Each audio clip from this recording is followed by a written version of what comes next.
KGF chapter 2 ने वैसे ही धूम मचाई है जैसी केजीएफ ने मचाई थी।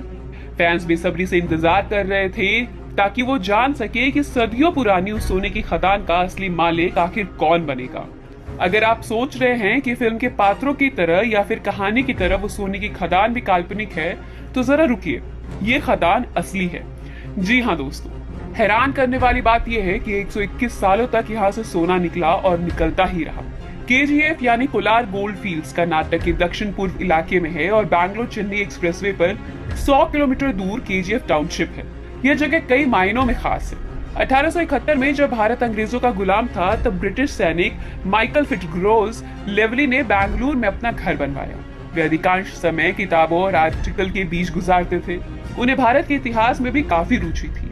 ऐसे ही एक दिन 1804 में छपे एशियाटिक जर्नल का एक लेख दिखा, जिसमें कहा गया था कि कोलार में इतना सोना है कि लोग हाथ से जमीन खोदकर ही उसे निकाल लेते हैं।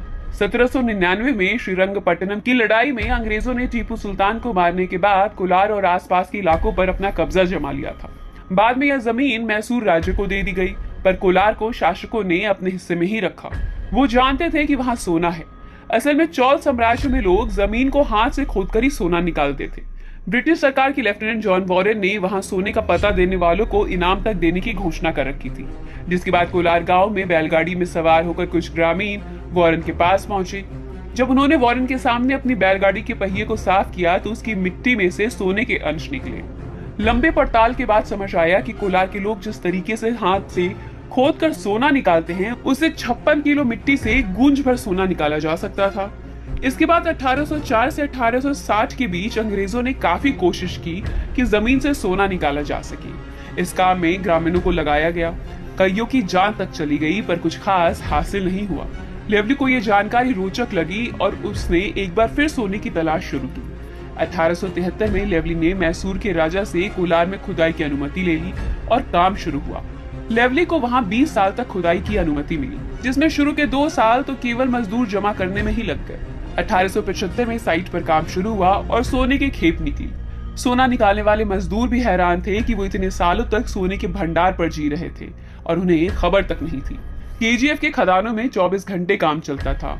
औरतें, बच्चे, बूढ़े सभी खदानों में काम करते थे, वहीं रहते थे, वहीं सोते थे और खुदाई करके बस सोना निकालते थे। खदानों में अंधेरा दूर करने के लिए चिमनी का उपयोग होता था, लेकिन अंग्रेजों ने यहाँ से सोना निकालने के चक्कर में बिजली तक पहुंचा दी। जी हाँ, केजीएफ भारत का पहला क्षेत्र है जहां बिजली आई थी। भोले भाले ग्रामीण बिजली का बल्ब देखकर सोच रहे थे कि सोने ने उनकी किस्मत चमका दी, लेकिन वो सोना केवल अंग्रेजों की जेब भर रहा था। कोलार गोल्ड फील्ड की बिजली की जरूरत पूरी करने के लिए वहां से 130 किलोमीटर दूर कावेरी बिजली केंद्र बनाया गया। जापान के बाद यह एशिया का दूसरा सबसे बड़ा प्लांट है, जो आज भी कर्नाटक के मांड्या जिले के शिवन समुद्र में है। बिजली पहुंचने के बाद बहुत सारा काम मशीनों के जरिए भी शुरू हुआ, जिससे खदान के काम में तेजी आई। 1902 आते आते केजीएफ भारत का 95% सोना निकालने लगा और 1905 आने तक सोने की खुदाई के मामले में भारत दुनिया में 6ठे स्थान पर पहुंच चुका था। अब यहाँ बस खंडर बचे हैं। केजीएफ में 121 सालों तक सोने की खुदाई हुई और सरकारी हिसाब बताता है कि यहाँ से तकरीबन 900 टन सोना निकला।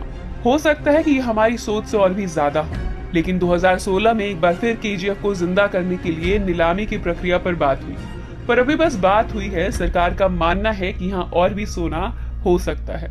केजीएफ की कहानी में दोस्तों मजदूरों वाला फैक्टर बिल्कुल सटीक है।